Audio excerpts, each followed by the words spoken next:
미안해. 난 정말 몰랐었어. 나를 배신하고 간 여자가 이렇게 살고 있다니 믿을 수 없었습니다.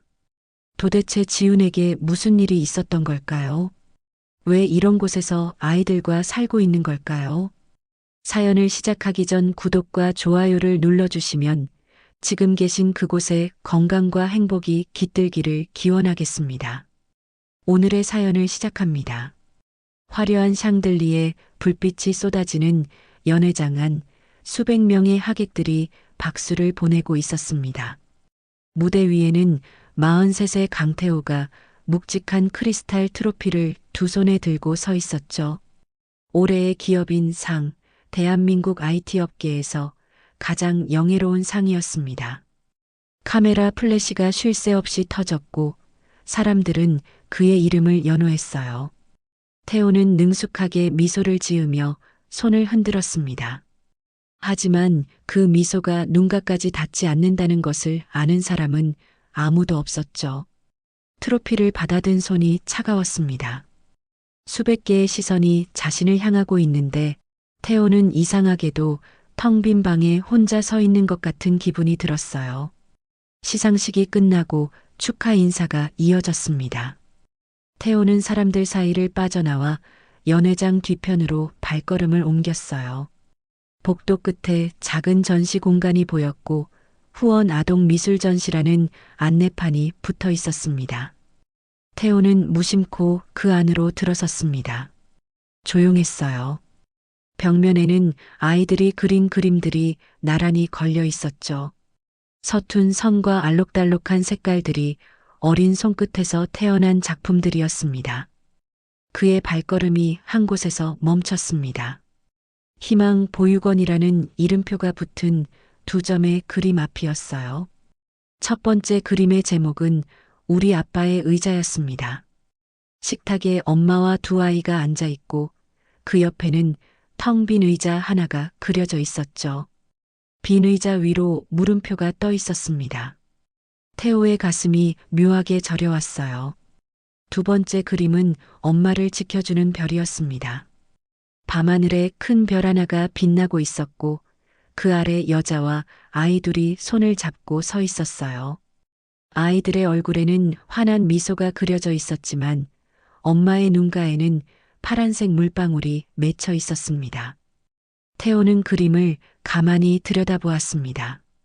이상했어요. 그림 속 남자아이의 왼쪽 볼에는 선명한 보조개가 그려져 있었고 여자아이의 눈 밑에는 작은 점이 찍혀 있었죠. 태호는 무의식적으로 자신의 왼쪽 볼을 만졌습니다. 거울을 보지 않아도 알 수 있었어요. 자신에게도 똑같은 위치에 보조개가 있다는 것을요. 가슴 한편이 뭉클해지는 느낌이었습니다. 마치 오래전에 잃어버린 무언가를 우연히 발견한 것처럼 설명할 수 없는 그리움이 밀려왔죠. 태호는 11년 동안 이런 감정을 느껴본 적이 없었습니다. 그때 그림 옆에 서 있는 한 여자의 뒷모습이 눈에 들어왔습니다. 그녀는 등을 돌린 채 작품 배치표를 정리하고 있었죠. 어깨까지 내려오는 머리카락과 가녀린 어깨선이 보였습니다. 태호는 자신도 모르게 숨을 멈췄어요. 왜인지 그 뒷모습에서 눈을 뗄 수가 없었습니다. 심장이 조금 빠르게 뛰기 시작했죠. 낯선 사람인데 이상하게 낯설지 않았습니다.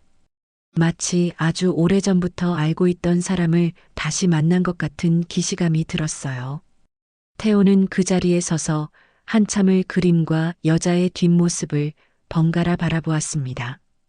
트로피를 받았을 때는 느끼지 못했던 따뜻함이 가슴 안에서 퍼져나가고 있었죠. 그것은 11년 만에 처음 느껴보는 감정의 파동이었습니다. 하지만 그때의 태호는 알지 못했습니다. 이 그림들이 자신의 삶을 얼마나 뒤흔들어 놓을지, 그리고 그 따뜻함 뒤에 얼마나 깊은 자책감이 기다리고 있을지를요. 태호는 그림에서 눈을 떼지 못한 채 한참을 서 있었습니다. 그때 배치표를 정리하던 여자가 몸을 돌렸어요. 태호의 심장이 철렁 내려앉았습니다.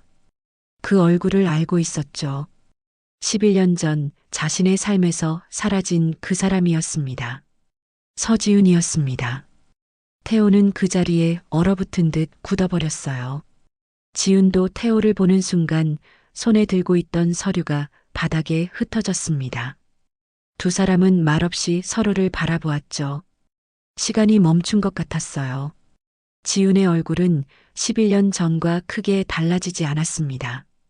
다만 눈가에 잔주름이 생겼고 예전보다 더 야윈 것 같았어요. 태호는 그녀의 떨리는 눈빛을 보며 가슴 한편이 무너져 내리는 것을 느꼈습니다. 태호 씨, 지훈의 입술이 떨렸습니다. 목소리는 예전과 같았지만 어딘가 조심스러웠죠. 태호는 대답할 수가 없었어요. 머릿속이 새하얗게 비워진 것 같았습니다. 잠시 후 지훈이 황급히 서류를 주워 담으며 말했습니다. 죄송해요. 제가 먼저 가볼게요.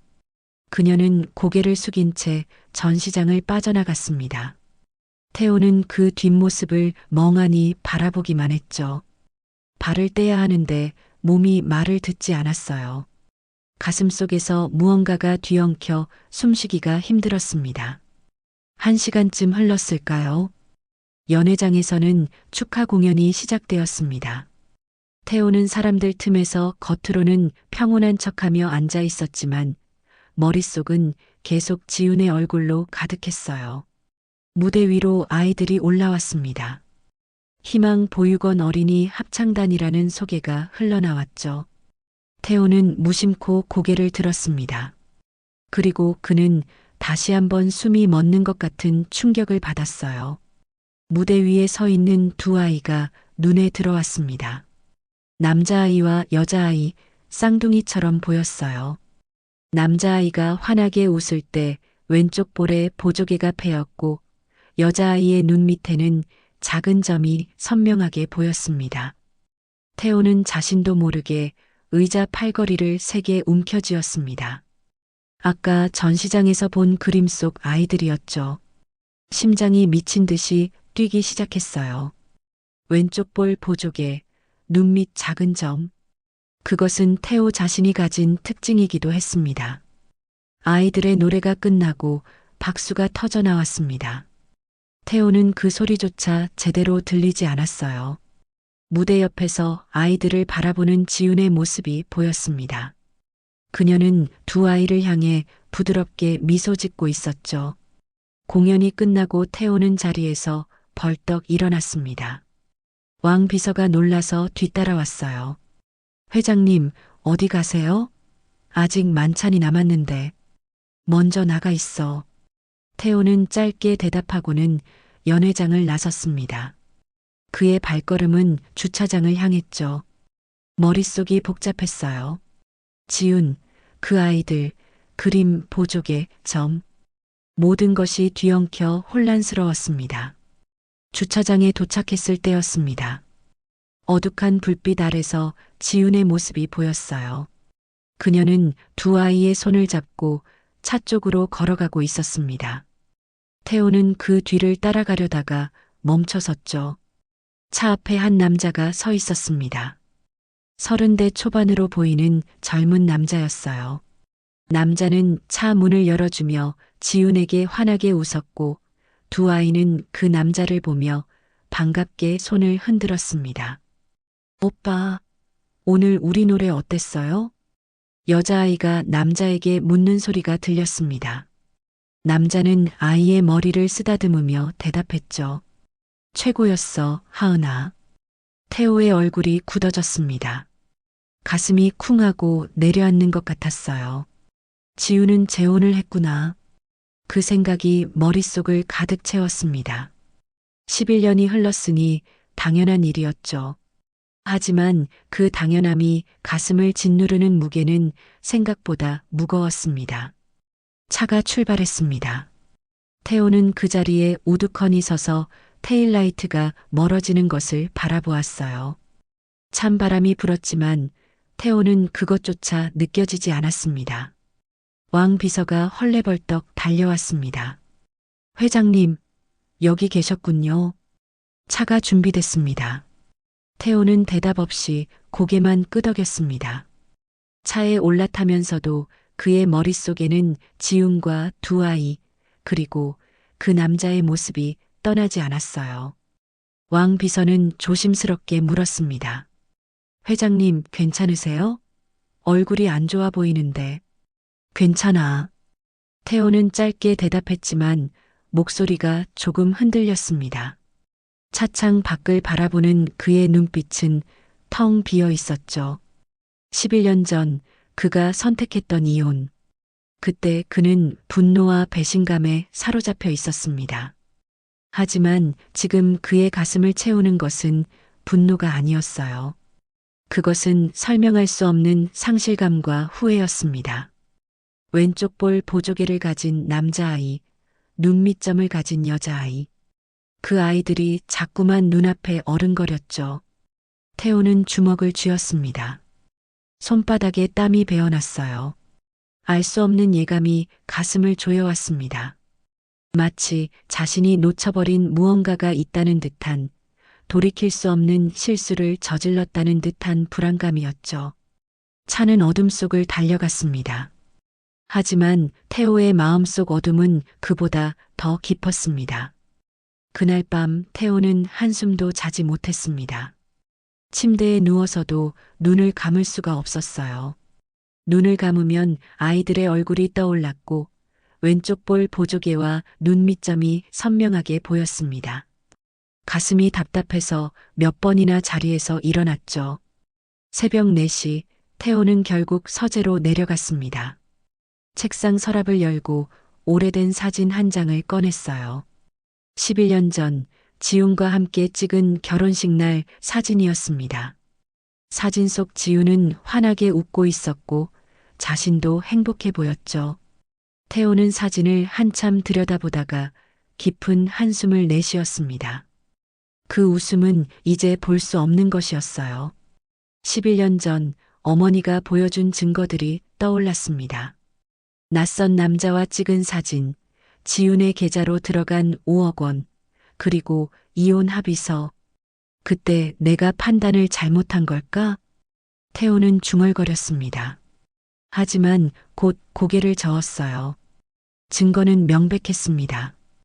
어머니가 거짓말을 할 리 없었죠. 하지만 그렇다면 왜 가슴 한편이 이렇게 불편한 걸까요?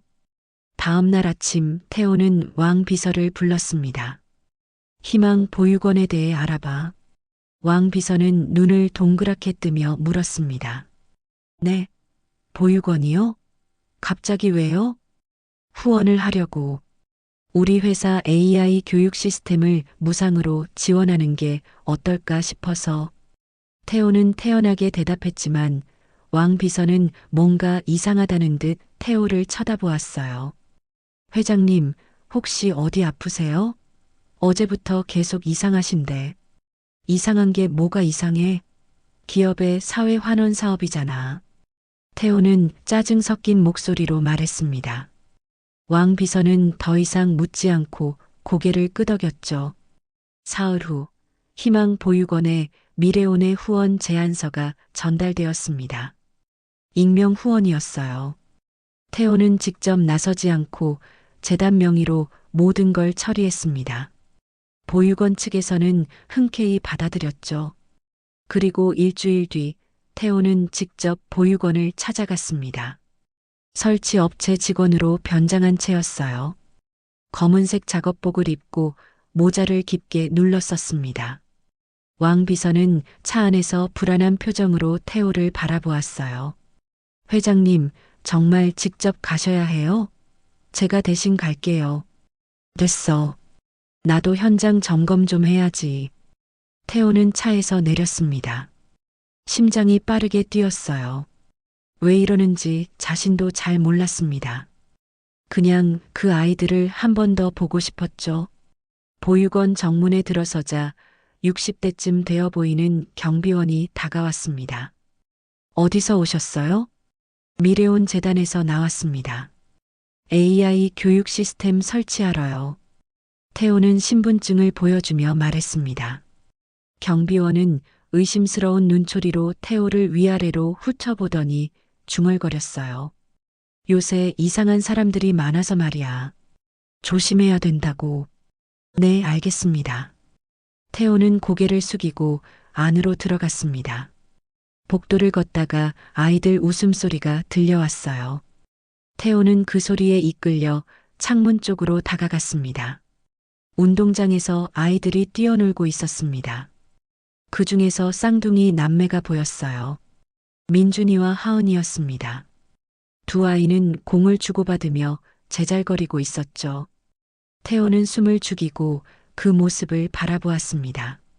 민준이가 웃을 때마다 왼쪽 볼 보조개가 패였고 하은이가 고개를 들 때마다 눈 밑점이 보였어요. 가슴이 조여드는 것 같았습니다. 저 아이들이 정말 내 아이들일까? 태호는 속으로 중얼거렸습니다. 확신할 수는 없었지만 느낌은 강렬했어요. DNA 검사를 해야 했습니다. 그래야 이 답답한 기분에서 벗어날 수 있을 것 같았죠. 설치 작업이 끝나고 태호는 슬쩍 아이들 화장실 쪽으로 발걸음을 옮겼습니다. 심장이 쿵쾅거렸어요. 문을 열고 안을 살피는데 칫솔꽂이가 보였습니다. 이름표가 붙어 있었죠. 강민준, 강하은. 태호는 손을 뻗었습니다. 하지만 바로 그때였어요. 거기 뭐 하는 거야? 뒤에서 굵은 목소리가 들려왔습니다. 태호는 깜짝 놀라 돌아봤어요. 아까 그 경비원이 눈을 부라리며 서 있었습니다. 아, 저는 그냥 화장실 시설 점검을. 점검은 무슨, 아이들 칫솔을 만지려고 하잖아. 당신 수상한 사람이구만.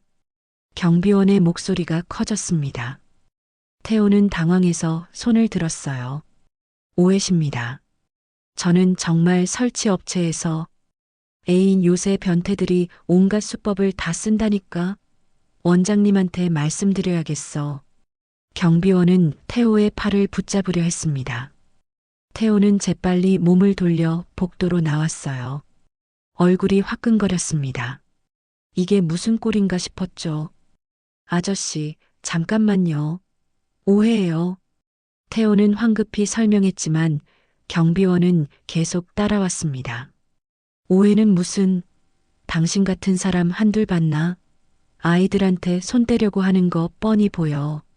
제발 좀. 정말 아닙니다. 태호는 식은땀을 흘리며 정문으로 달려갔습니다. 차에 타자마자 왕 비서에게 소리쳤어요. 빨리 출발해. 네. 회장님, 무슨 일이? 빨리. 차가 급출발했습니다. 백미러로 경비원이 손을 흔들며 뭔가 소리치는 모습이 보였어요. 태호는 깊은 한숨을 내쉬며 모자를 벗었습니다. 이마에 땀이 송골송골 맺혀 있었죠. 회장님, 도대체 무슨 일이 있었던 거예요? 왕 비서가 조심스럽게 물었습니다. 태호는 대답하지 않았어요. 그저 창밖만 바라볼 뿐이었습니다. 가슴이 두근거렸고 머릿속은 온통 그 아이들 생각뿐이었죠. 칫솔을 가져오지 못했습니다. 하지만 태호는 포기하지 않았어요. 다른 방법을 찾아야 했습니다. 그 아이들이 정말 자신의 아이인지 확인하기 전까지는 이 불안함에서 벗어날 수 없을 것 같았죠. 차는 어둑해진 거리를 달렸습니다. 태호의 얼굴에는 집착에 가까운 결의가 서려 있었어요. 며칠 후 태호는 회사 회의실에 앉아 서류를 검토하고 있었습니다. 하지만 눈은 서류를 보고 있어도 머릿속은 온통 그 아이들 생각뿐이었어요. 민준이의 보조개, 하은이의 점. 자신과 똑같은 그 특징들이 우연일 리 없다는 생각이 들었습니다. 왕 비서가 조심스럽게 문을 두드렸습니다.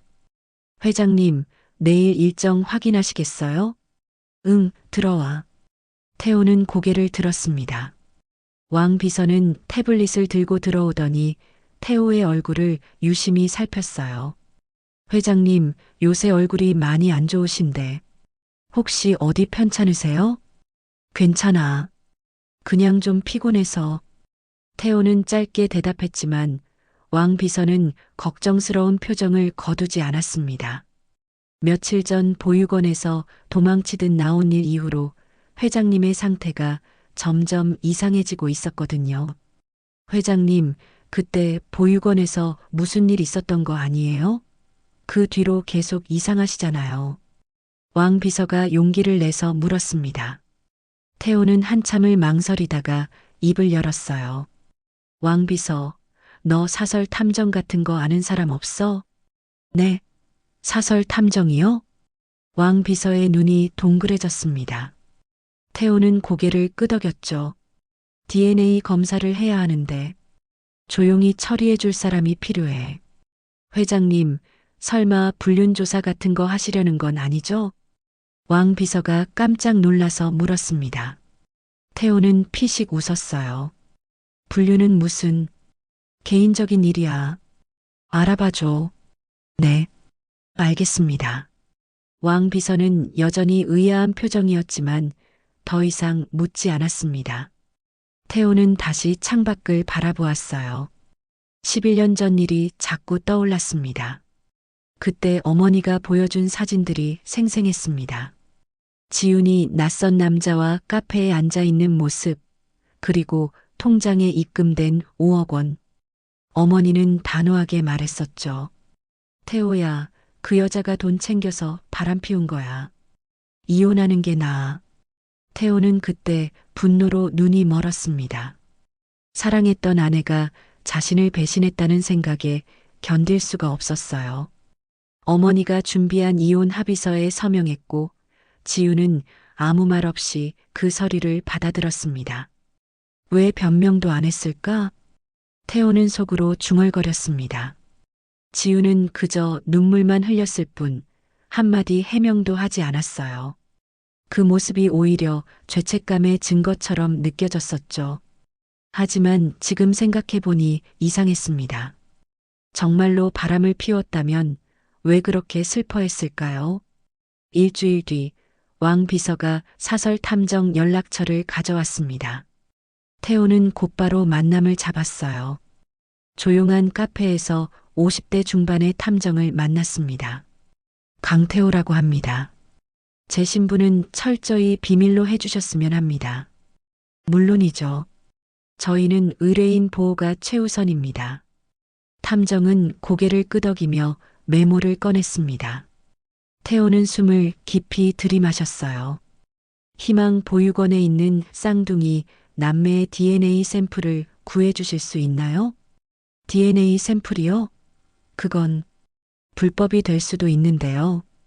탐정이 난색을 표했습니다. 태호는 주머니에서 수표를 꺼내 테이블 위에 놓았어요. 합법적인 방법으로 부탁드립니다. 머리카락 한 올이면 충분합니다.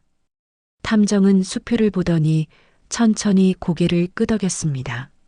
일주일 정도 시간을 주시면 되겠습니다. 태호는 안도의 한숨을 내쉬었습니다. 이제 기다리는 일만 남았어요. 하지만 그 일주일이 얼마나 길게 느껴질지 태호는 알지 못했습니다. 사무실로 돌아온 태호는 책상 서랍을 열었습니다. 오래된 사진첩이 나왔어요. 지훈과 함께 찍은 사진들이 가득했습니다. 신혼여행 때 찍은 사진, 둘이서 손잡고 걷던 사진, 행복하게 웃고 있는 사진들. 태호는 사진을 한 장 한 장 넘기며 그때의 기억을 되살렸습니다. 지우는 항상 따뜻했어요. 자신이 야근할 때면 회사 앞까지 도시락을 가져다 주었고 힘든 일이 있으면 말없이 옆에 앉아 위로해 주었죠. 그런 사람이 정말 배신했을까? 태호는 중얼거렸습니다. 의심이 커지기 시작했어요. 하지만 어머니가 보여준 증거들도 명백했습니다. 사진, 돈, 모든 게 확실했죠. 그때 휴대폰이 울렸습니다. 어머니였어요. 태호는 잠시 망설이다가 전화를 받았습니다. 어머니, 태호야, 요새 바쁘냐? 집에 한번 들러라. 어머니의 목소리는 여전히 권위적이었습니다. 태호는 짧게 대답했어요. 네, 시간 나면 가겠습니다. 그래, 기다리마. 전화가 끊겼습니다. 태호는 휴대폰을 내려놓고 깊은 한숨을 쉬었어요. 어머니, 11년 전 이혼을 주도했던 바로 그 사람. 문득 궁금해졌습니다. 어머니는 정말로 모든 걸 알고 있었을까요? 아니면 어머니도 무언가 숨기고 있는 걸까요? 일주일이 지났습니다. 탐정에게서 연락이 왔어요. 태호는 다시 그 카페로 달려갔습니다. 심장이 터질 듯 뛰었죠. 샘플 구했습니다. 아이들이 미술 시간에 사용한 붓에서 머리카락을 채취했어요. 탐정은 작은 봉투를 건넸습니다. 태호는 떨리는 손으로 그것을 받았어요. 검사 결과는 3일 안에 나옵니다. 고맙습니다. 태호는 봉투를 꼭 쥐었습니다. 이제 진실을 알게 될 것입니다. 그 아이들이 정말 자신의 자녀인지 아니면 그저 우연의 일치인지. 하지만 태호는 이미 마음속으로 알고 있었어요. 그 아이들은 자신의 아이들이었습니다. 보조개와 젖만으로도 확신할 수 있었죠. 그렇다면 지우는 왜 11년 동안 아이들의 존재를 숨겼을까요? 왜 자신에게 아무 말도 하지 않았을까요? 태호의 가슴 속에는 분노와 슬픔, 그리고 죄책감이 뒤섞여 소용돌이쳤습니다. 진실이 밝혀지면 모든 게 달라질 것입니다. 하지만 그 진실이 과연 자신을 자유롭게 해줄까요? 아니면 더 깊은 고통 속으로 밀어 넣을까요? 태호는 알 수 없었습니다. 그저 3일 후에 나올 검사 결과만을 기다릴 뿐이었어요. 3일이 지났습니다. 태호는 그 3일 동안 제대로 잠을 자지 못했어요. 회의 중에도 멍하니 창밖만 바라보았고 식사도 거의 하지 않았습니다. 왕 비서는 걱정스러운 눈빛으로 태호를 지켜보았지만 아무 말도 하지 못했죠. 드디어 그날 오후 탐정에게서 문자가 왔습니다. 결과가 나왔다는 내용이었어요. 태호는 회의를 중단하고 곧바로 자리에서 일어났습니다. 회장님, 어디 가세요? 아직 회의가 급한 일이 생겼어. 나중에 다시 하자. 태호는 서둘러 회의실을 나섰습니다. 손이 떨렸어요. 엘리베이터를 타고 내려가는 동안 심장이 미친 듯이 뛰었습니다. 차에 오르자마자 탐정 사무실 주소를 말했죠. 빨리 가주세요. 운전기사가 고개를 끄덕이고 차를 출발시켰습니다. 태호는 창밖을 보며 깊게 숨을 들이마셨어요. 머릿속이 복잡했습니다. 만약 정말 자신의 아이들이라면 어떻게 해야 할까요? 11년 동안 아버지로서 아무것도 해주지 못했는데 말이에요. 30분 후 태호는 탐정 사무실에 도착했습니다. 탐정은 이미 기다리고 있었어요. 책상 위에 봉투 하나가 놓여 있었습니다. 결과가 나왔습니다. 탐정이 조심스럽게 말했습니다. 태호는 떨리는 손으로 봉투를 집어들었어요. 봉투를 뜯는 손끝에서 땀이 배어났습니다. 서류를 꺼내 펼쳤죠. 그리고 태호는 그 자리에서 얼어붙었습니다. 친자 확률 99.99%. 글자들이 눈앞에서 흔들렸습니다. 태호는 서류를 꽉 움켜쥐었어요. 가슴이 무너져 내리는 것 같았습니다. 민준이와 하은이는 정말로 자신의 아이들이었습니다. 11년 동안 자신도 모르게 살아온 쌍둥이 자녀였죠. 강 회장님, 괜찮으세요? 탐정이 걱정스럽게 물었습니다. 태호는 대답하지 못했어요. 목이 메었습니다. 눈앞이 뿌옇게 흐려졌죠. 물 좀 드릴까요? 아니, 괜찮습니다. 태호는 겨우 목소리를 짜냈습니다. 하지만 손은 계속 떨렸어요. 서류를 접어 주머니에 넣고 자리에서 일어났습니다. 수고하셨습니다. 이 일은 절대 비밀로 부탁드립니다. 물론입니다. 걱정 마세요. 태호는 비틀거리며 사무실을 나섰습니다. 복도를 걷는 동안 머릿속이 하얗게 비워진 것 같았어요. 엘리베이터를 타고 내려가 차에 올랐습니다. 회사로 갈까요? 운전기사가 물었습니다. 태호는 고개를 저었어요. 아니, 그냥 한강으로 가주세요. 차가 출발했습니다. 태호는 창밖을 바라보며 눈을 감았어요. 눈물이 흘러내렸습니다. 11년 동안 참아왔던 감정들이 한꺼번에 쏟아져 나왔죠. 자신에게는 아이들이 있었습니다. 쌍둥이 남매가 있었어요. 하지만 그 아이들은 아버지 없이 11년을 살아왔습니다. 생일도, 첫걸음마도, 학교 입학도, 모든 순간을 자신은 함께하지 못했죠. 한강 둔치에 차가 멈췄습니다. 태호는 차에서 내려 강변을 걸었어요.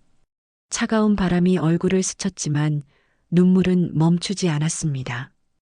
왜 말하지 않았을까? 태호는 중얼거렸습니다. 지우는 왜 임신 사실을 말하지 않았을까요? 이혼할 때 왜 아이들 이야기를 하지 않았을까요? 아니, 어쩌면 말하려 했을지도 모릅니다. 하지만 자신이 듣지 않았던 건 아닐까요? 11년 전 그날이 떠올랐습니다. 어머니가 보여준 증거들, 불륜 사진과 5억 원. 태호는 그것들을 보고 분노에 휩싸였었죠.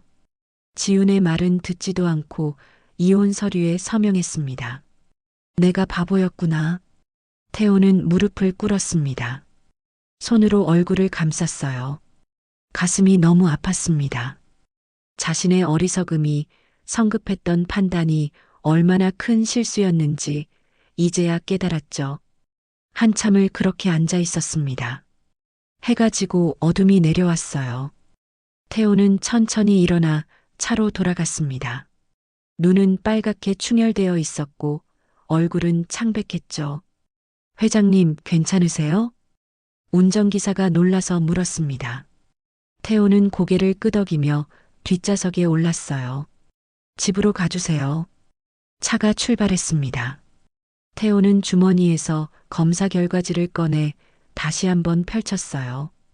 친자 확률 99.99%. 그 숫자가 가슴을 찔렀습니다. 이제 무엇을 해야 할까요? 지훈을 찾아가야 할까요? 아니면 아이들을 만나야 할까요? 하지만 뭐라고 말해야 할지 알 수 없었습니다. 11년 동안 나타나지 않았던 아버지가 갑자기 나타나면 아이들은 뭐라고 생각할까요? 집에 도착했습니다. 태호는 곧장 서재로 들어가 문을 잠갔어요. 책상 서랍을 열고 오래된 사진첩을 꺼냈습니다. 지훈과 함께 찍은 사진들을 하나하나 넘기며 바라보았죠. 신혼 때 지훈은 정말 행복해 보였습니다. 자신도 마찬가지였어요. 둘은 서로를 사랑했고 평생 함께할 거라고 믿었습니다. 하지만 그 믿음은 산산조각 났죠. 어머니, 태호는 중얼거렸습니다. 문득 의심이 들기 시작했어요. 어머니가 보여준 증거들이 정말 진짜였을까요? 5억 원은 왜 지훈의 계좌로 들어갔을까요? 그 남자는 누구였을까요? 태호는 천천히 일어나 창밖을 바라보았습니다. 어머니의 집이 보였어요. 저택의 불빛이 어둠 속에서 빛나고 있었습니다. 진실을 알아야 해. 태호는 단호하게 중얼거렸습니다. 11년 전 그날 무슨 일이 있었는지, 왜 지훈이 아이들을 숨겼는지 모든 진실을 밝혀내야 했어요. 그래야 아이들 앞에 당당히 설 수 있을 것 같았습니다. 태호는 주먹을 꽉 쥐었습니다. 눈빛에 결연한 의지가 서렸어요. 이제부터 모든 것을 파헤칠 것입니다. 어머니가 숨기고 있는 비밀까지도 말이죠. 3일이 지났습니다. 태호는 그 3일 동안 제대로 잠을 자지 못했어요. 회의 중에도 멍하니 창밖만 바라보았고 식사도 거의 하지 않았습니다. 왕 비서는 걱정스러운 눈빛으로 태호를 지켜보았지만 아무 말도 하지 못했죠. 드디어 그날 오후 탐정에게서 문자가 왔습니다. 결과가 나왔다는 내용이었어요. 태호는 회의를 중단하고 곧바로 자리에서 일어났습니다. 회장님, 어디 가세요? 아직 회의가. 급한 일이 생겼어.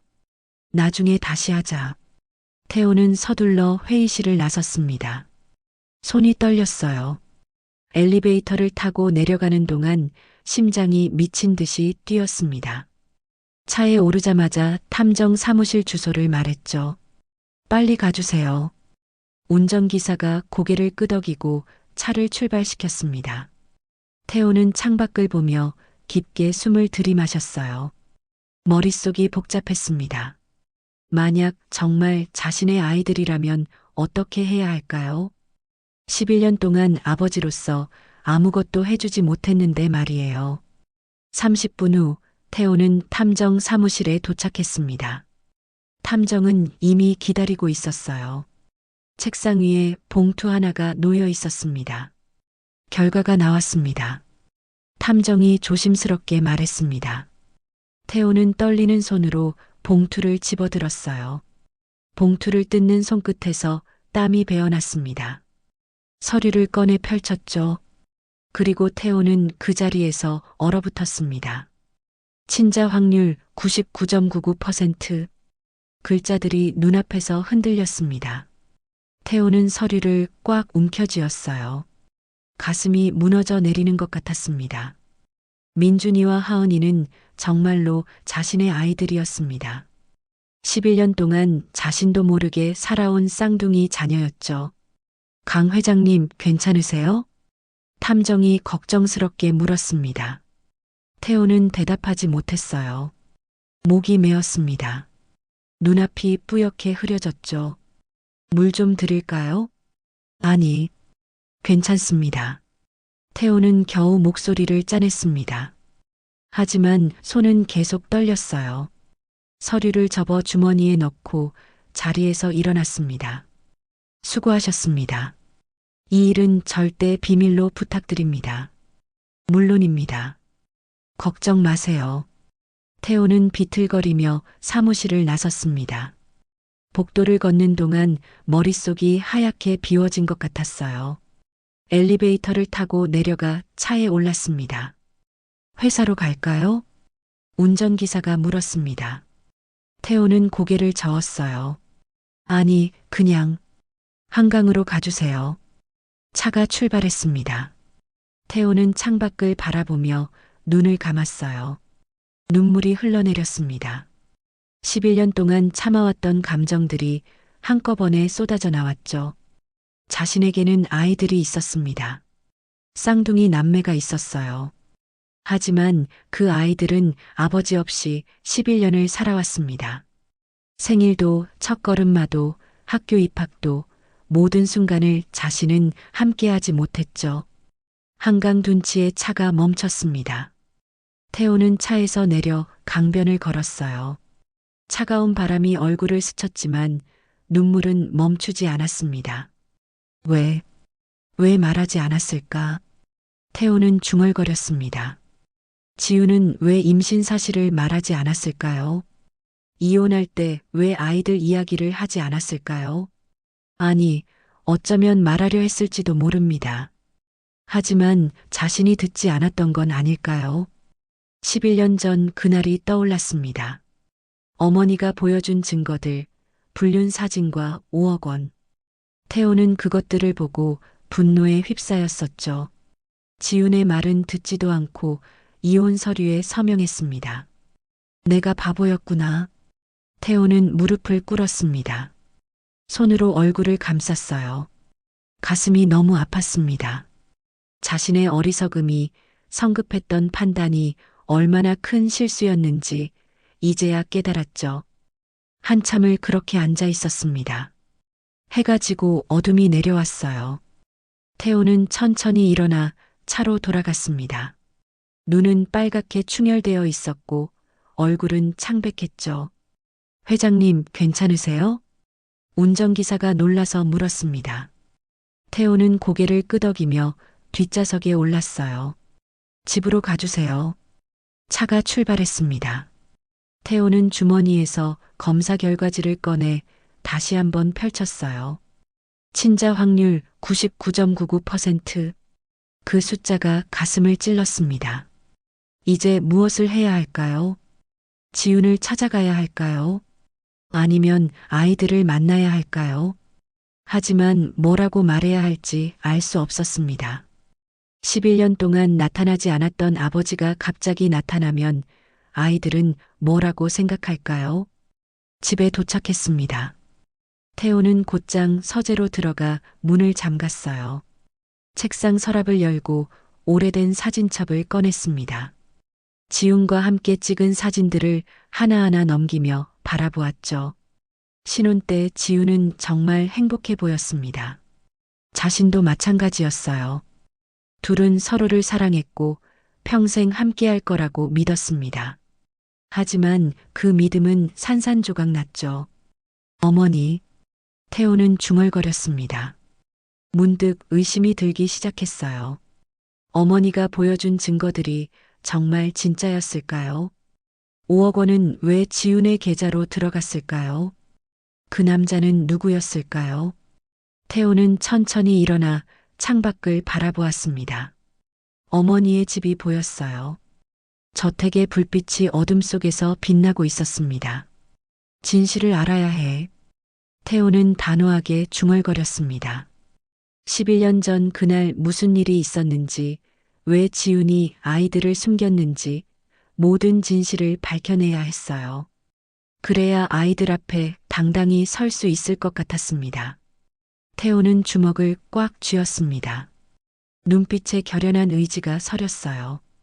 이제부터 모든 것을 파헤칠 것입니다. 어머니가 숨기고 있는 비밀까지도 말이죠.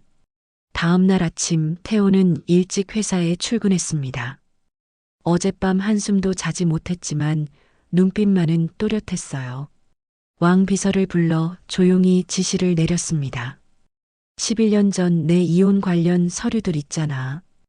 회사 금고에 보관된 거 전부 가져와줘. 왕 비서는 놀란 표정으로 태호를 쳐다보았습니다. 네, 그 오래된 서류를요? 회장님, 무슨 일이? 묻지 말고 가져와. 지금 당장. 태호의 목소리에는 단호함이 배어 있었습니다. 왕 비서는 더 이상 묻지 않고 고개를 끄덕였어요. 1시간 후 책상 위에 먼지 쌓인 상자가 놓였습니다. 태호는 상자를 열고 하나하나 서류를 꺼냈죠. 이혼 합의서, 재산 분할 내역, 그리고 어머니가 보여줬던 증거 사진들이 나왔습니다. 태호는 사진을 들고 자세히 들여다보았습니다. 지훈이 낯선 남자와 카페에 앉아 있는 모습이었어요. 하지만 이상했습니다. 사진 속 지훈의 표정이 전혀 행복해 보이지 않았죠. 오히려 불안하고 두려워 보였어요. 이 남자는 누구지? 태호는 중얼거리며 사진을 확대해서 보았습니다. 남자의 얼굴이 선명하게 보였어요. 50대 중반쯤 되어 보이는 남자였습니다. 태호는 이 사진을 사설탐정에게 보내 신원 조회를 의뢰했죠. 다음으로 통장 사본을 펼쳤습니다. 이혼 일주일 전 지훈의 계좌로 5억 원이 입금되어 있었어요. 송금인은 익명이었습니다. 태호는 눈살을 찌푸렸죠. 왜 익명으로 보냈을까?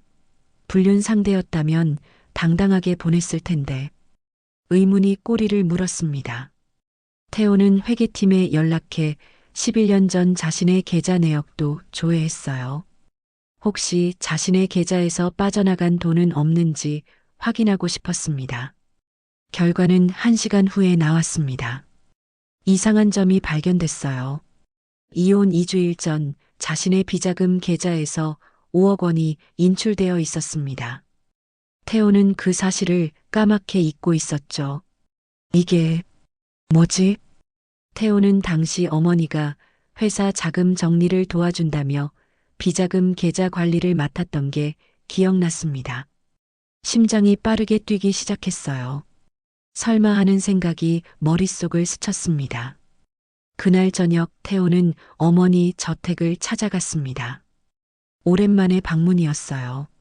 집사가 문을 열어주며 공손하게 인사했습니다. 도련님, 어서 오세요. 사모님께서 서재에 계십니다. 태호는 고개를 끄덕이고 안으로 들어갔습니다. 서재 문을 두드리자 어머니의 목소리가 들려왔어요. 들어오너라. 태호는 문을 열고 들어갔습니다. 어머니는 책상에 앉아 서류를 보고 있었죠. 70이 넘었지만 여전히 카리스마가 넘쳤습니다. 오랜만이구나, 태호야. 무슨 일이냐? 어머니, 여쭤볼 게 있어서요. 태호는 조심스럽게 말문을 열었습니다. 어머니는 안경을 벗으며 태호를 쳐다보았어요. 뭔데? 11년 전 제 이혼 때 지훈이 계좌로 들어간 5억 원 기억하세요? 어머니의 눈빛이 순간 굳어졌습니다. 하지만 곧 태연한 표정으로 돌아왔죠. 기억하지. 그 여자가 불륜 상대한테 받은 돈 아니었더냐? 그게 제 비자금 계좌에서 똑같은 금액이 빠져나갔더라고요. 같은 시기예요. 태호는 어머니의 반응을 살폈습니다. 어머니는 잠시 침묵했다가 입을 열었어요. 그건 내가 처리한 거다. 회사 자금 정리하면서 말이야. 우연히 날짜가 겹쳤을 뿐이야. 그럼 그 돈은 어디로 간 건가요? 태호가 조심스럽게 물었습니다. 어머니의 표정이 차갑게 굳었어요. 태호야, 내가 지금 나를 의심하는 거냐? 어머니를? 아니에요. 그냥 궁금해서. 11년 전 일은 다 끝났다. 그 여자는 돈 받아 챙기고 너를 배신한 거야. 왜 자꾸 그 일을 들춰내는 거냐? 어머니의 목소리에는 화가 섞여 있었습니다. 태호는 더 이상 묻지 못했어요. 하지만 어머니의 반응이 묘하게 불편했습니다. 알겠습니다. 실례했어요. 태호는 서재를 나왔습니다. 복도를 걸으며 깊은 생각에 잠겼어요. 어머니가 뭔가 숨기고 있다는 느낌이 강하게 들었습니다. 이틀 후 탐정에게서 연락이 왔습니다. 사진 속 남자의 신원을 확인했다는 내용이었어요. 태호는 곧바로 탐정 사무실로 달려갔습니다. 그 남자는 당시 사채업자였습니다. 11년 전에 폐업했고 지금은 해외에 있다고 하네요. 사채업자요? 태호는 놀라서 되물었습니다. 탐정은 고개를 끄덕였어요. 네. 당시 주로 도박빚 회수를 전문으로 했다고 합니다. 도박빚. 그 단어가 태호의 머릿속을 스쳤습니다. 문득 지훈의 어머니가 떠올랐어요. 결혼 전부터 지훈의 친정은 경제적으로 어려웠고 장모님은 가끔 카지노에 다닌다는 소문이 있었죠. 혹시 그 사채업자가 누구의 빚을 받으러 다녔는지 알 수 있을까요? 그건 좀 더 시간이 필요할 것 같습니다. 태호는 고개를 끄덕이고 사무실을 나섰습니다. 퍼즐 조각들이 하나씩 맞춰지기 시작했어요. 지훈이 받은 5억 원, 사채업자와의 만남, 도박빚, 모든 것이 연결되는 것 같았습니다. 그날 저녁 태호는 희망 보육원 근처를 지나가고 있었습니다. 우연은 아니었어요. 일부러 그 길을 선택했죠. 보육원 담벼락 너머로 아이들의 웃음소리가 들려왔습니다. 태호는 차를 세우고 창밖을 내다보았습니다. 운동장에서 민준이와 하은이가 뛰어놀고 있었어요. 지훈도 보였습니다. 아이들 곁에서 환하게 웃고 있었죠. 태호의 가슴이 먹먹해졌습니다. 저 아이들은 자신의 자녀였어요. 하지만 그들은 아버지가 누구인지도 모르고 있었습니다. 태호는 주먹을 꽉 쥐었어요. 반드시 진실을 밝혀낼 거야. 그리고 너희 곁으로 돌아갈 거야. 태호는 조용히 중얼거렸습니다. 눈빛에는 결연한 의지가 서려 있었어요. 일주일이 흘렀습니다. 태호는 매일 밤 11년 전 서류들을 뒤적이며 단서를 찾았어요. 하지만 명확한 증거는 나오지 않았습니다. 어머니가 조작했다는 확신은 들었지만 증명할 방법이 없었죠. 그날 오후 태호는 회사 근처 카페에서 커피를 마시고 있었습니다. 창밖을 멍하니 바라보고 있는데 익숙한 목소리가 들려왔어요. 민준아, 천천히 마셔. 목매이겠다. 태호는 깜짝 놀라 고개를 돌렸습니다.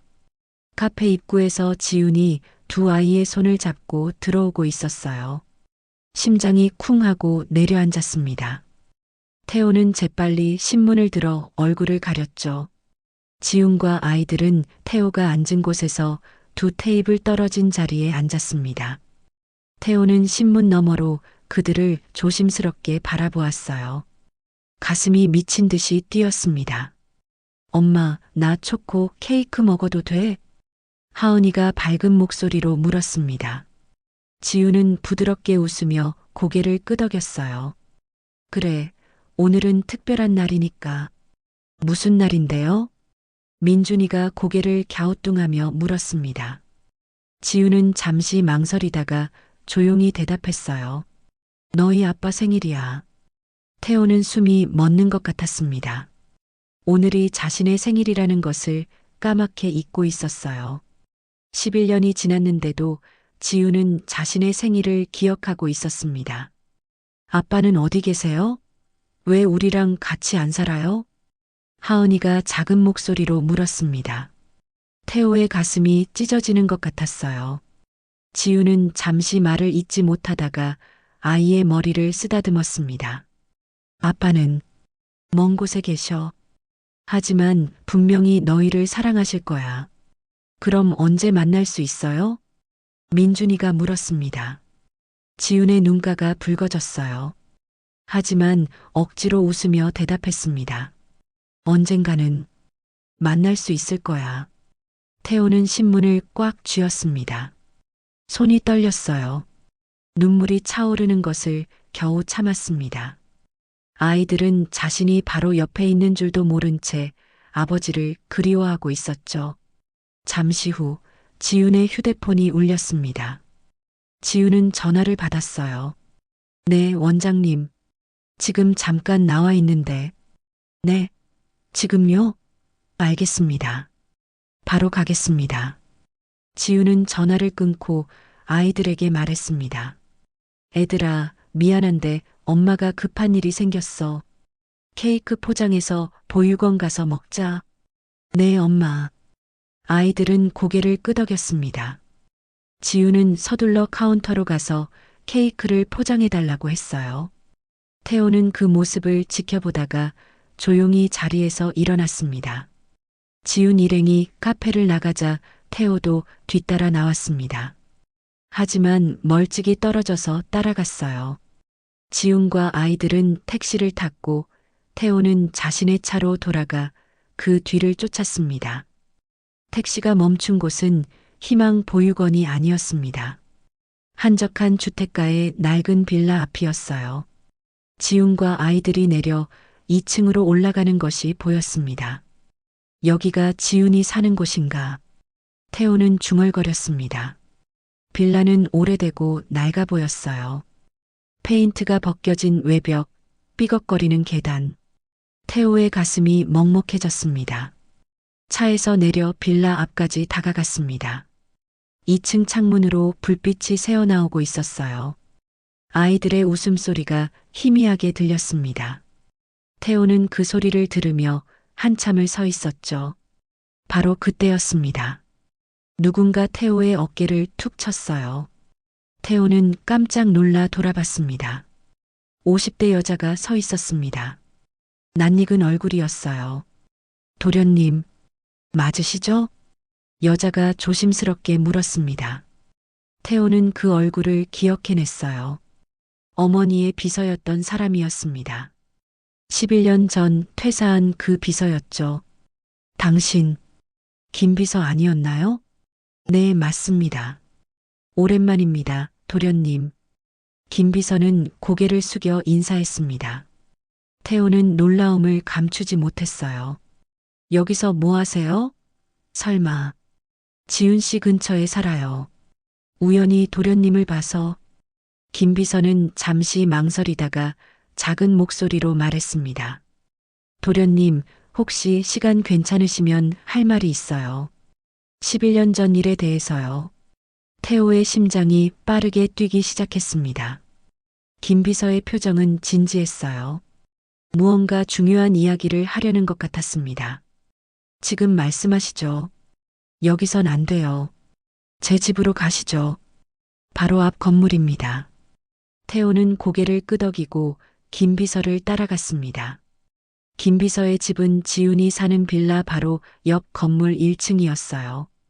작지만 깔끔한 집이었습니다.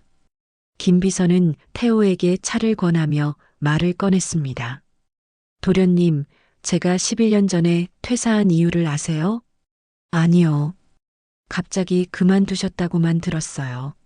사모님께서 저를 내보내셨어요. 제가 너무 많이 알아버렸거든요. 김 비서의 목소리가 떨렸습니다. 태호는 몸을 앞으로 기울이며 물었어요. 뭘 알았는데요? 도련님의 이혼이 사모님께서 계획하신 거였어요. 처음부터 끝까지요. 태호는 숨이 멎는 것 같았습니다. 김 비서는 계속 말을 이었어요. 사모님은 지훈 씨가 마음에 안 드셨어요. 재벌가 며느리로는 격이 안 맞는다고 생각하셨죠. 그래서 이혼을 시키려고 모든 걸 조작하셨습니다. 조작이라니. 구체적으로 뭘 어떻게 하신 거죠? 태호의 목소리가 떨렸습니다.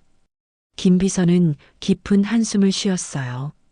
불륜 사진은 사람을 고용해서 찍은 거예요. 지훈 씨 어머니의 도박빚을 갚아주는 조건으로 지훈 씨를 불러낸 거죠.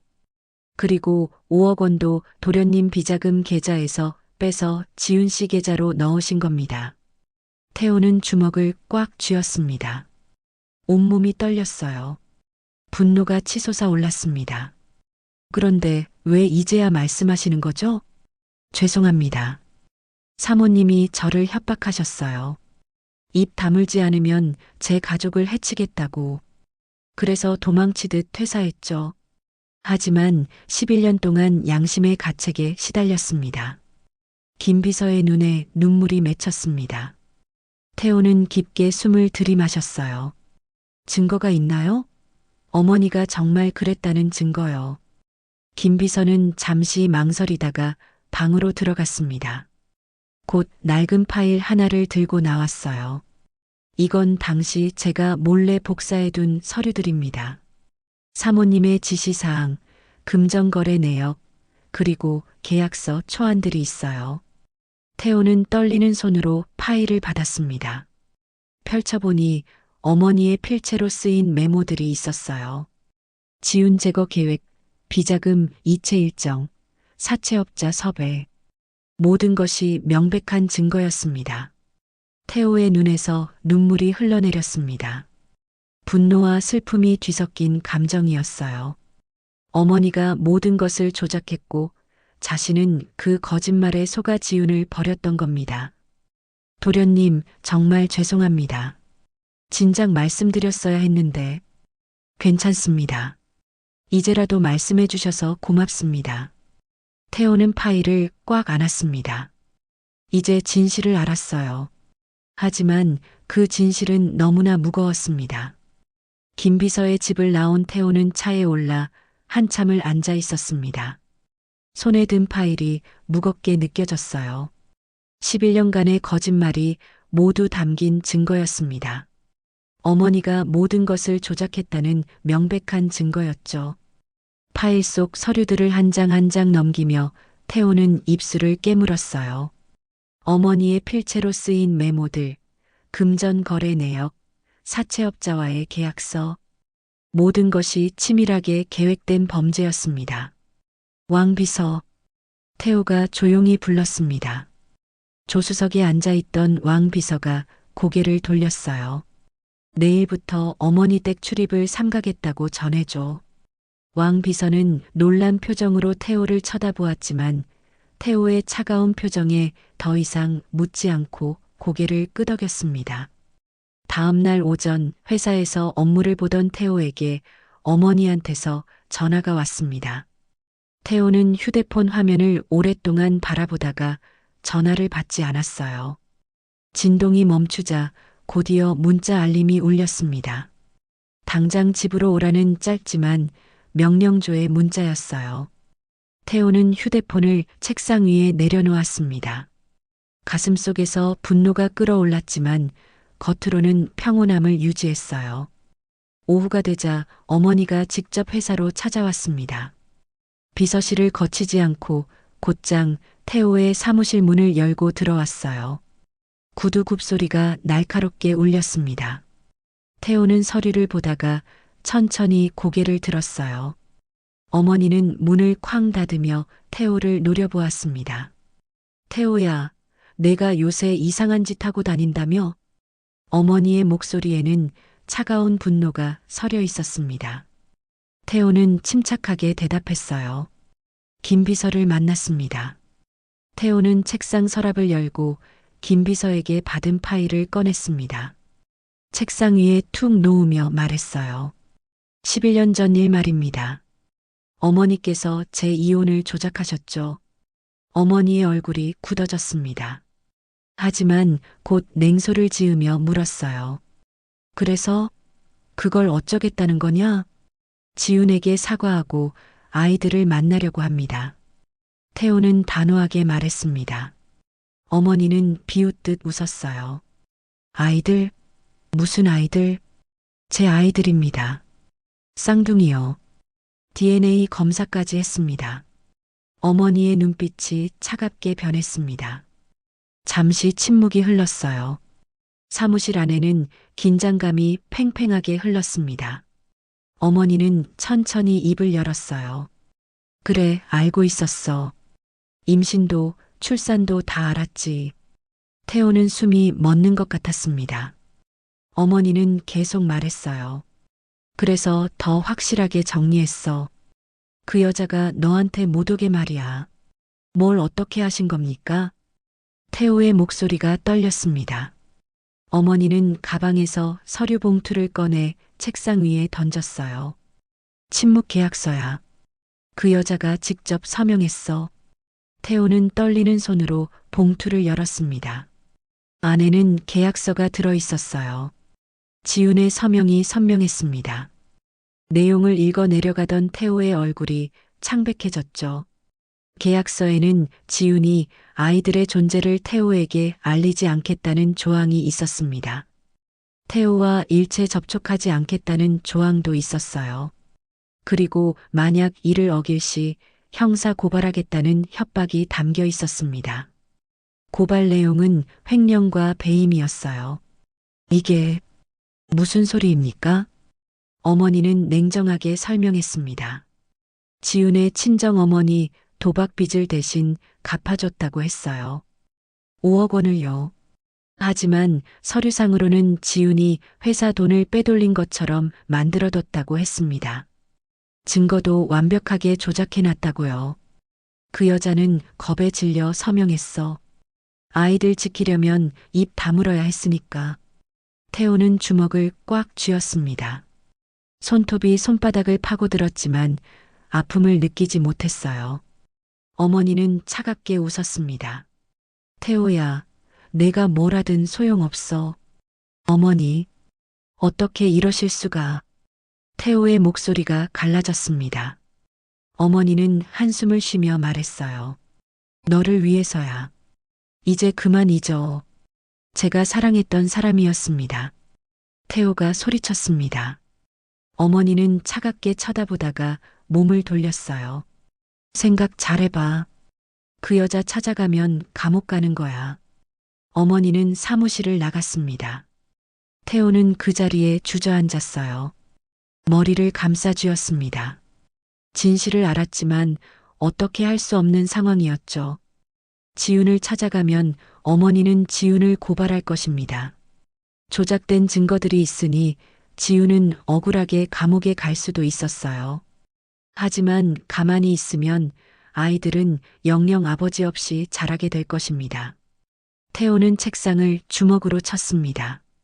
서류들이 바닥에 흩어졌어요. 눈물이 흘러내렸습니다. 11년 전 어머니의 거짓말에 속았고 지금도 어머니의 올가미에서 벗어날 수 없었죠. 가슴이 터질 듯 아팠습니다. 분노와 절망이 뒤섞여 숨쉬기조차 힘들었어요. 잠시 후 왕 비서가 조심스럽게 문을 두드렸습니다. 회장님, 괜찮으세요? 들어와. 태호는 눈물을 재빨리 닦으며 대답했습니다.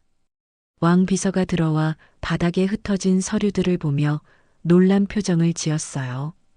변호사 좀 찾아줘. 형법 전문으로. 왕 비서가 어리둥절해하며 되물었지만 태호는 단호하게 대답했습니다. 조작된 횡령 사건을 뒤집을 사람이 필요해. 왕 비서는 더 이상 묻지 않고 고개를 끄덕였어요. 태호는 천천히 일어나 창밖을 바라보았습니다. 포기하지 않을 것입니다. 어머니의 협박에 굴복하지 않을 거예요. 반드시 방법을 찾아낼 것입니다. 법의 허점을 찾아내고 어머니의 범죄를 증명해낼 것입니다. 시간이 걸리더라도 얼마나 힘든 싸움이 되더라도 말이에요. 지훈과 아이들을 되찾기 위해서라면 무엇이든 할 준비가 되어 있었습니다. 설령 어머니와 완전히 등을 돌리게 되더라도 재벌가의 외아들이라는 지위를 잃게 되더라도 상관없었어요. 태호의 눈빛에는 결연한 의지가 타오르고 있었습니다. 이제 진짜 싸움이 시작되는 것입니다. 이틀 후 태호는 서울 최고의 형법 변호사 사무실에 앉아 있었습니다. 50대 중반의 변호사는 김 비서가 준 서류들을 꼼꼼히 검토하고 있었어요. 태호는 긴장한 채로 변호사의 표정을 살폈습니다. 희망을 찾고 싶었죠.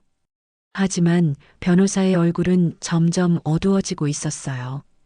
한참을 침묵하던 변호사가 천천히 고개를 저었습니다. 어떻습니까? 이 증거로 어머니의 조작을 증명할 수 있을까요? 태호가 조심스럽게 물었습니다. 변호사는 안타까운 표정으로 대답했어요. 솔직히 말씀드리면 어렵습니다. 복사본이라 증거 능력이 약합니다. 태호의 얼굴이 창백해졌습니다. 변호사는 계속 설명했어요. 침묵 계약서는 지훈이 자발적으로 서명한 것처럼 보인다고 했습니다. 강요의 증거가 없다는 거예요. 횡령 조작도 마찬가지였습니다. 서류상으로는 완벽했어요. 5억 원의 흐름이 명확하게 지훈의 계좌로 연결되어 있었죠. 지훈이 직접 나서서 증언해주지 않는 한 방법이 없다고 했습니다. 하지만 협박받고 있는 상황에서 그게 가능할 리 없었죠. 태호는 고개를 떨어뜨렸습니다. 완벽한 올감이었습니다. 법으로도 어머니를 막을 수 없었어요. 사무실을 나온 태호는 차에 올라 한참을 멍하니 앉아 있었습니다. 왕 비서가 조심스럽게 걱정하는 눈빛을 보냈지만 태호는 힘없이 집으로 가자고만 말했어요. 차는 어둑해진 거리를 달렸습니다. 태호는 창밖을 바라보며 생각에 잠겼어요. 법으로는 안 된다는 것을 알았습니다. 그렇다면 다른 방법을 찾아야 했어요. 집에 도착한 태호는 곧장 서재로 들어갔습니다. 책상 서랍에서 지훈의 주소가 적힌 메모를 꺼냈어요. 김 비서의 집 근처에 있는 낡은 빌라. 그곳으로 가야 했습니다. 지훈을 직접 만나 모든 것을 설명하고 용서를 구해야 했죠. 다음 날 저녁 태호는 지훈의 빌라 앞에 차를 세웠습니다. 2층 창문에 불이 켜져 있었어요. 아이들의 웃음소리가 희미하게 들렸습니다. 태호는 심호흡을 하고 차에서 내렸어요. 떨리는 발걸음으로 계단을 올라갔습니다. 손가락이 떨려 초인종을 제대로 누르기 힘들었죠. 초인종을 누르려는 순간이었습니다. 문이 열리며 지훈이 나왔어요. 쓰레기 봉투를 들고 있었습니다. 두 사람은 그렇게 마주쳤죠. 지훈의 얼굴이 순간 창백해졌습니다. 손에 들고 있던 봉투가 바닥에 떨어졌어요. 태호도 숨이 멎는 것 같았습니다. 지훈 씨, 저는... 태호가 말을 시작하려는 순간 지훈이 떨리는 목소리로 외쳤습니다. 여기 왜 오셨어요? 가세요. 제발. 두려움이 가득한 목소리였습니다. 태호는 한 걸음 다가가며 간절하게 말했어요. 모든 걸 알았다고, 어머니가 조작한 거라고, 지훈이 억울하게 당한 거라고요. 닥치세요. 지훈이 소리쳤습니다. 눈에 눈물이 가득했어요. 제발 그냥 가세요. 당신 때문에 제가 얼마나 힘들었는지 알아요? 태호는 가슴이 찢어지는 것 같았습니다. 지우는 떨리는 목소리로 계속 말했어요. 11년 동안 혼자 아이들을 키우며 살았다고, 매일 밤 울면서 잠들었다고, 하지만 이제 겨우 평화를 찾았다고 했습니다. 그러니 제발 나타나지 말라고요. 태호의 눈에서 눈물이 흘러내렸습니다. 미안해요. 정말 미안해요. 하지만 지우는 고개를 저으며 외쳤어요. 미안하다고 다 되는 줄 아세요? 당신은 저를 버렸잖아요. 목소리가 갈라졌습니다. 태호는 대답할 수가 없었어요. 사실이었으니까요. 바로 그때였습니다. 검은색 승용차 한 대가 빌라 앞에 멈춰 섰어요. 차에서 정장을 입은 남자 2명이 내렸습니다. 어머니가 보낸 사람들이었죠. 그중 한 명이 차가운 목소리로 말했습니다. 사모님께서 돌아가시라는 정갈이었어요. 다른 남자는 지훈을 향해 날카로운 시선을 보내며 계약서 내용을 상기시켰습니다. 지훈의 얼굴이 하얗게 질렸습니다. 온몸이 떨렸어요. 태호는 남자들 앞을 막아섰지만 소용없었습니다. 남자들은 태호의 팔을 붙잡았어요. 태호는 저항했지만 둘이서 힘으로 제압했습니다. 지우는 그 광경을 보며 눈물을 흘렸어요. 태호 씨, 그냥 가세요. 제발이요. 지훈의 목소리는 간절했습니다. 태호는 끌려가면서도 외쳤어요.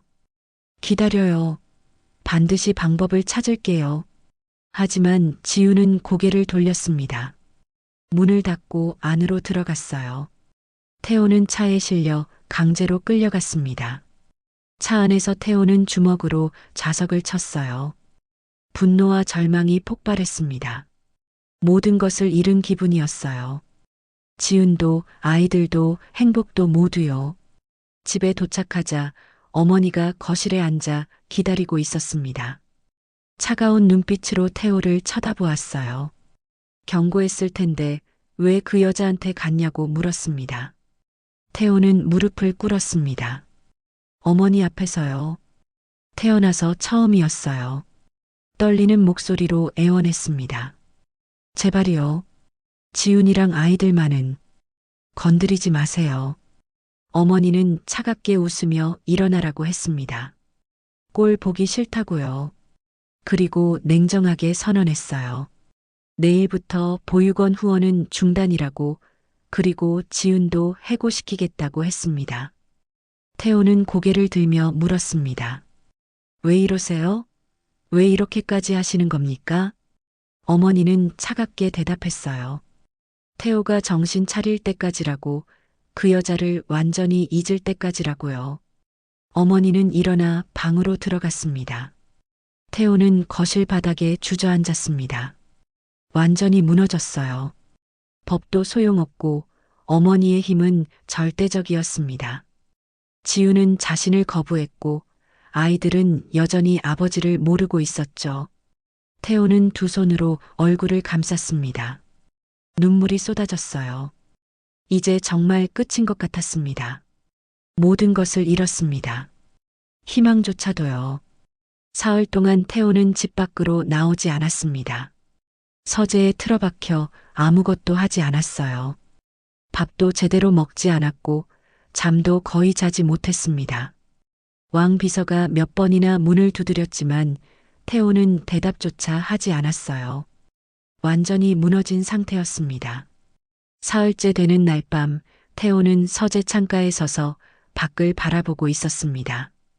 어둠이 깔린 정원이 보였어요. 텅 빈 것처럼 느껴졌습니다. 마치 자신의 마음처럼요. 모든 것을 잃었습니다. 지훈도 아이들도 희망도요. 문득 책상 위에 놓인 사진이 눈에 들어왔습니다. 11년 전 결혼식 날 찍은 사진이었어요.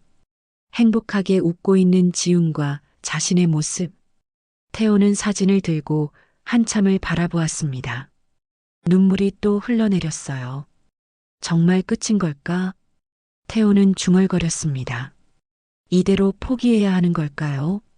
지훈과 아이들을 영영 잃어버려야 하는 걸까요? 바로 그때 휴대폰이 울렸습니다. 모르는 번호였어요. 태호는 한참을 망설이다가 전화를 받았습니다. 여보세요? 도련님, 저예요. 김비서입니다. 전화기 너머로 김비서의 목소리가 들렸습니다. 태호는 자리에서 벌떡 일어났어요. 김비서님? 무슨 일이세요?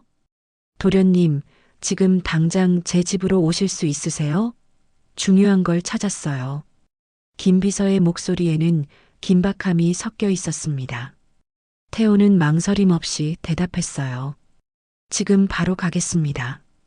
태호는 서재를 나와 현관으로 달려갔습니다. 왕 비서가 놀라서 일어났어요. 사흘 만에 나오는 모습이었죠. 회장님, 어디 가세요? 차 키 줘. 내가 직접 운전할게. 태호는 차 키를 받아들고 집을 나섰습니다. 밤거리를 달렸어요. 심장이 빠르게 뛰었습니다. 김 비서가 무엇을 찾았을까요? 혹시 희망이 있는 걸까요? 30분 후 태호는 김 비서의 집 앞에 도착했습니다. 문을 두드리자 김 비서가 급히 문을 열었어요. 얼굴에는 긴장감이 가득했습니다. 어서 들어오세요, 도련님. 태호는 안으로 들어갔습니다. 김 비서는 거실 탁자 위에 낡은 상자를 올려놓았어요. 먼지가 가득한 상자였습니다. 이게 뭡니까? 제가 11년 전 퇴사하면서 몰래 가져온 거예요. 김 비서는 떨리는 손으로 상자를 열었습니다. 안에는 서류들이 가득 들어 있었어요. 태호는 숨을 죽이고 바라보았습니다. 사모님의 비자금 관리 내역서 원본입니다. 그리고 김 비서는 또 다른 봉투를 꺼냈습니다. 침묵 계약서 원본이에요.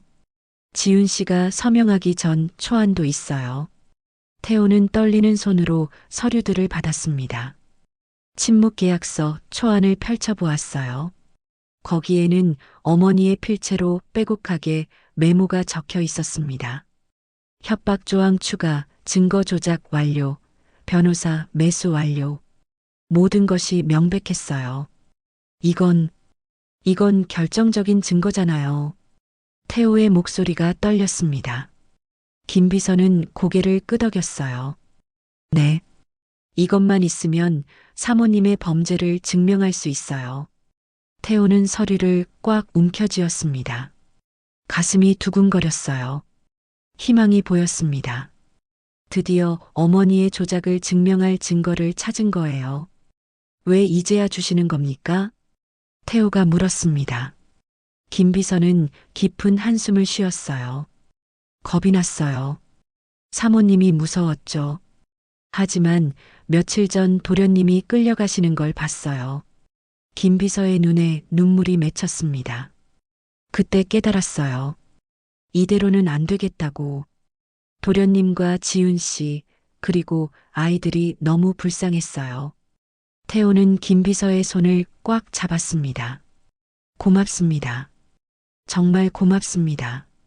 김 비서는 고개를 끄덕이며 말했어요. 도련님, 이제 싸우셔야 해요. 사모님한테 당하기만 하시면 안 돼요. 태호는 고개를 끄덕였습니다. 그동안 너무 수동적이었습니다. 어머니의 협박에 짓눌려 아무것도 하지 못했어요. 하지만 이제는 달랐습니다. 증거가 있었어요. 싸울 수 있는 무기가 생긴 겁니다. 네, 이제 끝낼 겁니다. 태호는 서류들을 가슴에 품었습니다. 김 비서의 집을 나서며 깊게 숨을 들이마셨어요.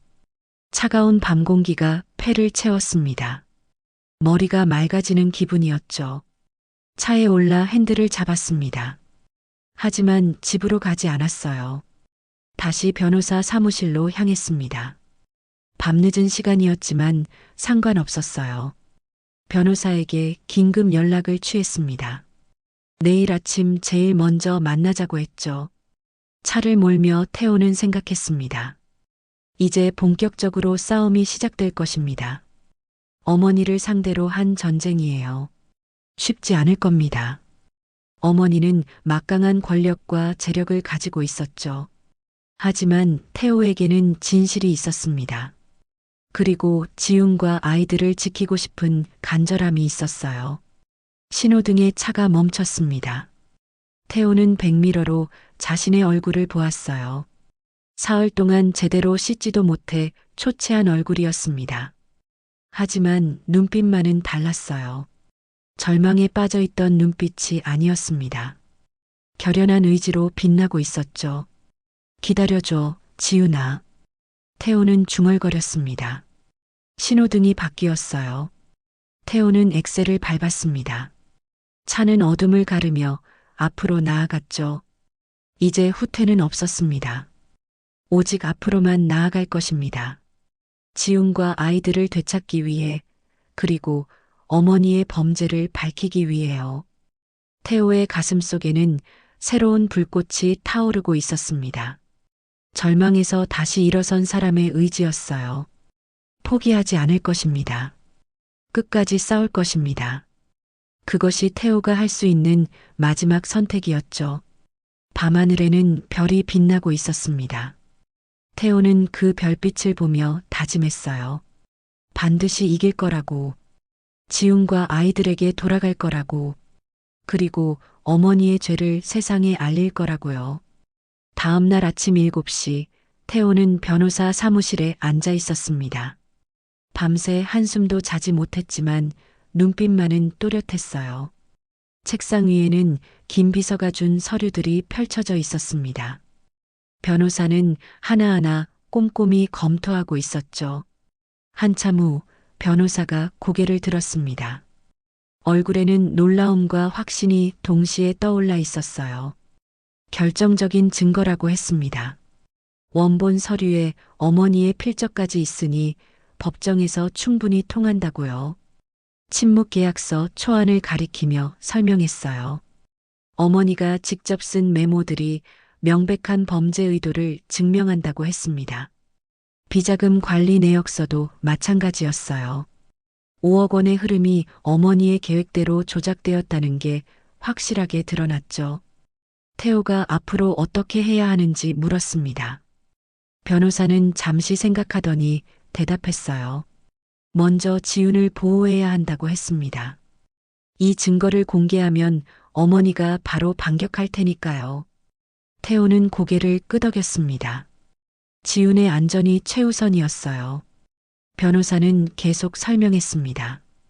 우선 횡령 혐의가 조작이었다는 것을 증명하는 법정 문서를 작성하자고 했어요. 그리고 경찰에 어머니의 범죄를 고발하는 거죠. 동시에 언론에도 공개하면 어머니가 함부로 지훈을 건드리지 못할 거라고 했습니다. 시간이 얼마나 걸릴지 묻자 변호사는 자신 있게 대답했습니다. 이틀이면 충분하다고요. 태호는 깊게 숨을 들이마셨어요. 이틀. 단 이틀만 기다리면 모든 것이 끝납니다. 어머니의 거짓말도 협박도 모두요. 사무실을 나온 태호는 곧장 보육원으로 향했습니다. 지훈을 직접 만날 수는 없었지만 아이들의 모습이라도 보고 싶었어요. 차를 보육원 근처에 세우고 담벼락 너머를 바라보았습니다. 운동장에서 아이들이 뛰어놀고 있었습니다. 민준이와 하은이도 보였어요. 두 아이는 친구들과 함께 공을 차며 웃고 있었습니다.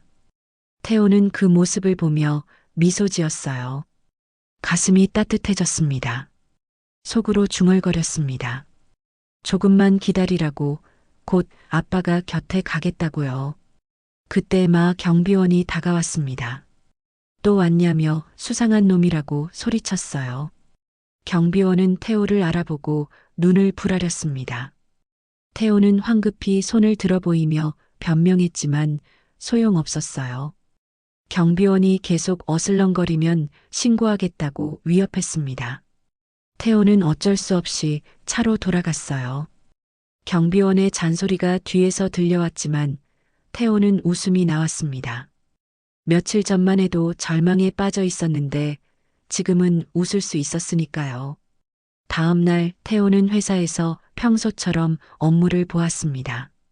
하지만 머릿속은 온통 변호사의 연락만 기다리고 있었어요. 오후 3시쯤 드디어 전화가 왔습니다.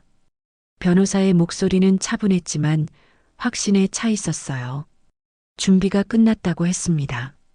내일 오전 10시에 경찰서에 고발장을 제출하겠다고요. 태호는 주먹을 꽉 쥐었습니다. 언론 쪽은 어떻게 되었는지 묻자 변호사가 대답했습니다. 내일 정오에 기자회견을 한다고 했어요. 주요 언론사에 다 연락을 했다고요. 태호는 전화를 끊고 창밖을 바라보았습니다. 내일이면 모든 것이 끝납니다. 11년간의 거짓말이 세상에 드러나는 거예요. 어머니는 범죄자로 낙인 찍힐 것입니다. 하지만 태호는 망설이지 않았어요. 이것이 옳은 일이라는 걸 알았으니까요. 저녁 때 태호는 어머니 저택으로 차를 몰았습니다. 마지막으로 어머니를 만나고 싶었어요. 거실에서 어머니가 차를 마시고 있었습니다. 태호를 보자 미소를 지으며 물었어요. 오랜만이라고 정신 차렸냐고요. 어머니의 목소리는 여전히 냉정했습니다. 태호는 어머니 맞은편에 앉았어요. 어머니, 마지막으로 묻겠습니다. 태호는 차분하게 말했습니다. 지훈과 아이들을 자유롭게 해주세요. 그럼 이 일을 조용히 끝내겠습니다. 어머니는 비웃었습니다. 아직도 정신 못 차렸다고 그 여자는 태호 인생에 맞지 않는다고 했어요. 어머니 선택입니다. 자수하시든지 아니면 제가 공개하든지요. 태호의 목소리는 단호했습니다. 어머니의 얼굴이 굳어졌어요. 내가 감히 나를 협박하냐며 소리쳤습니다. 태호는 조용히 대답했어요. 협박이 아니라 진실을 밝히는 거라고요. 태호는 일어섰습니다. 어머니를 마지막으로 바라보았어요. 내일 정오까지 답을 주세요. 자수하지 않으시면 모든 걸 언론에 공개하겠습니다. 어머니는 차를 탁자에 내려놓으며 소리쳤습니다. 내가 그럴 수 있겠냐고. 나는 내 어머니라고요. 알고 있습니다. 하지만 제 아이들의 할머니이기도 하시죠. 태호는 조용히 말했습니다.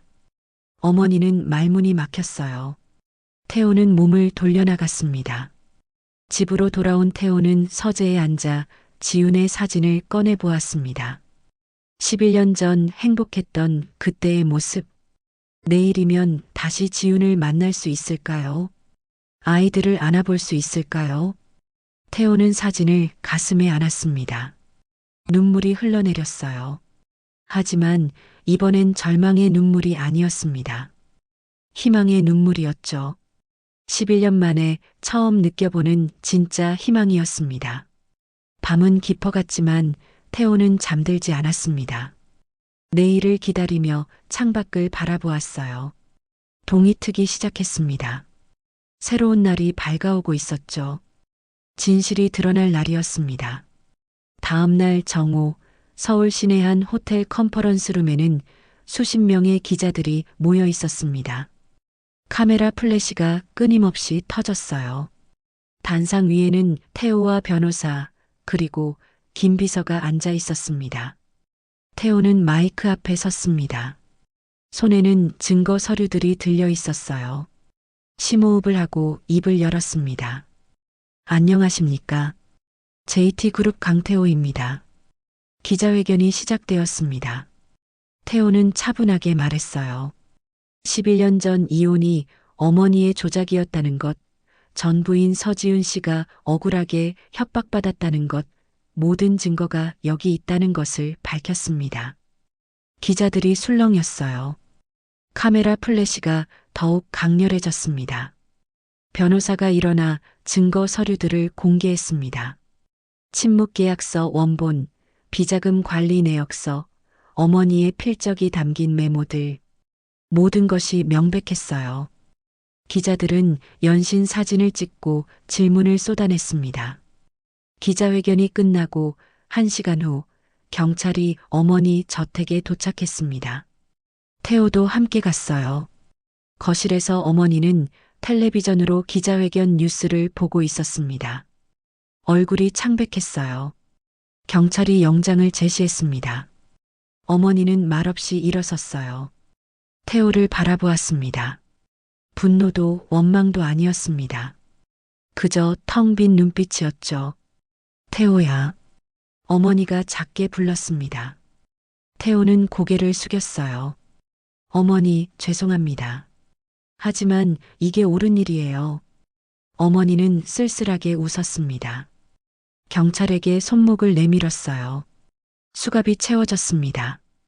태호는 그 모습을 보며 눈물을 흘렸어요. 가슴이 아팠습니다. 하지만 후회는 없었습니다. 다음 날 태호는 보육원으로 향했습니다. 이번에는 당당하게 정문으로 들어갔어요. 원장 선생님이 놀라서 맞이했습니다. 지훈을 만나고 싶다고 했어요. 원장 선생님은 고개를 끄덕이며 지훈을 불러주었습니다. 잠시 후 지훈이 나타났습니다. 어제 뉴스를 봤는지 눈이 빨갛게 부어 있었어요. 두 사람은 복도에서 마주 섰습니다. 지훈 씨, 태호가 먼저 입을 열었습니다. 지훈은 고개를 들었어요. 눈에는 눈물이 가득했습니다. 왜 그렇게까지 하셨어요? 지훈의 목소리가 떨렸습니다. 태호는 한 걸음 다가갔어요. 당신과 아이들을 지키고 싶었어요. 그게 제가 할 수 있는 전부였어요. 지훈은 고개를 저었습니다. 눈물이 주르륵 흘러내렸어요. 11년이에요. 11년 동안 혼자 너무 힘들었어요. 미안해요. 정말 미안해요. 태호도 눈물을 흘렸습니다. 지훈은 잠시 말이 없었어요. 그러다가 조용히 물었습니다. 이제 어떻게 하실 거예요? 아이들을 만나고 싶어요. 그리고 태호는 지훈의 눈을 똑바로 바라보았습니다. 당신과 다시 시작하고 싶어요. 지훈은 입술을 깨물었습니다. 오랜 시간 망설이다가 고개를 끄덕였어요. 태호는 지훈의 손을 잡았습니다. 따뜻했어요. 운동장으로 나가자 아이들이 뛰어놀고 있었습니다. 민준이와 하은이도 보였어요. 지훈이 아이들을 불렀습니다. 두 아이가 달려왔어요. 태호를 보고 고개를 갸웃거렸습니다. 엄마, 이분은 누구예요? 하은이가 물었습니다. 지훈은 무릎을 꿇고 아이들 눈높이에 맞췄어요. 떨리는 목소리로 말했습니다. 이분은 너희 아빠야. 두 아이의 눈이 휘둥그레졌습니다. 민준이가 조심스럽게 물었어요. 우리 아빠요? 태호는 눈물을 참으며 고개를 끄덕였습니다. 무릎을 꿇고 아이들을 바라보았어요. 그래, 아빠야. 늦어서 미안해. 하은이가 먼저 태호에게 다가왔습니다. 작은 손으로 태호의 볼을 만졌어요. 아빠 보조개. 저랑 똑같아요. 태호는 웃음과 함께 눈물이 터졌습니다. 하은이를 꼭 안았어요. 민준이도 주저하다가 태호의 품에 안겼습니다. 태호는 두 아이를 꽉 껴안았어요. 11년 만에 처음 안아보는 자신의 아이들이었습니다. 지훈도 옆에서 눈물을 흘리며 웃었습니다. 태호는 한 팔로 지훈까지 안았어요. 네 사람은 그렇게 한참을 껴안고 있었습니다. 운동장의 다른 아이들이 박수를 쳤어요. 선생님들도 눈물을 닦으며 미소 지었습니다. 그날 저녁 태호는 지훈과 아이들을 데리고 레스토랑에 갔습니다. 민준이와 하은이는 처음 보는 아빠에게 수줍어하면서도 호기심 가득한 눈으로 바라보았어요.